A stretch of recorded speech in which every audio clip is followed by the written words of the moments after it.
Why is it important to prioritise your mental health during the Christmas period? Well, there's a variety of different reasons why we should be focusing, or at least not forgetting, about our mental health during this period.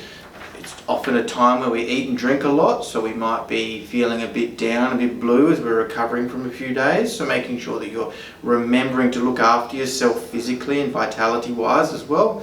And second as well is obviously there's a lot of time where people are with family, we're getting presents, we're giving presents. It can be a real period where we start to compare our lives and our lifestyles against others, which can be a real thief of happiness. So making sure that during this period you're prioritising your own mental health, your own well-being, your own life, practicing gratefulness around what you do have is really important, so you don't fall into any of those traps during this period. What to do if you're experiencing social anxiousness during the Christmas period? My suggestion would be to just take a moment to yourself, maybe just take yourself away from the table or wherever the main hub of activities for a minute. Practice some deep breaths, remind yourself why you are there and what the benefits are of engaging with the people you're with, whether they be family and friends.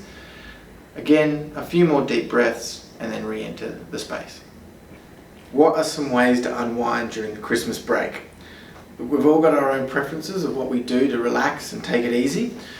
During Christmas we have lots of pressures with families and friends. My suggestion would be to have really strong boundaries about when you're spending time with others, doing what others want, and when you're carving out time specifically for you or what makes you happy.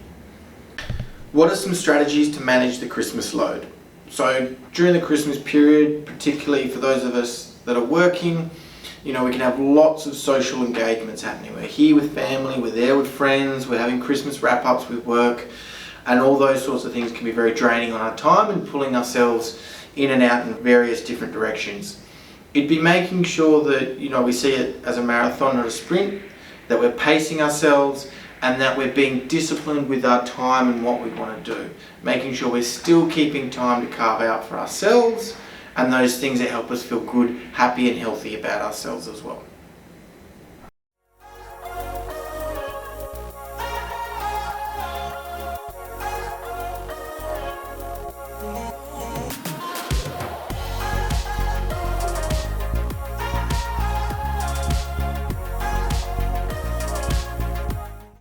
Is it important to have a break as the year comes to an end? Yes. 2020 and 2021 now have both been really tough for most of us, if not all of us. Please do make sure you're carving out some time this Christmas period to take it easy, unwind and relax. How can we actually follow through with our 2022 goals?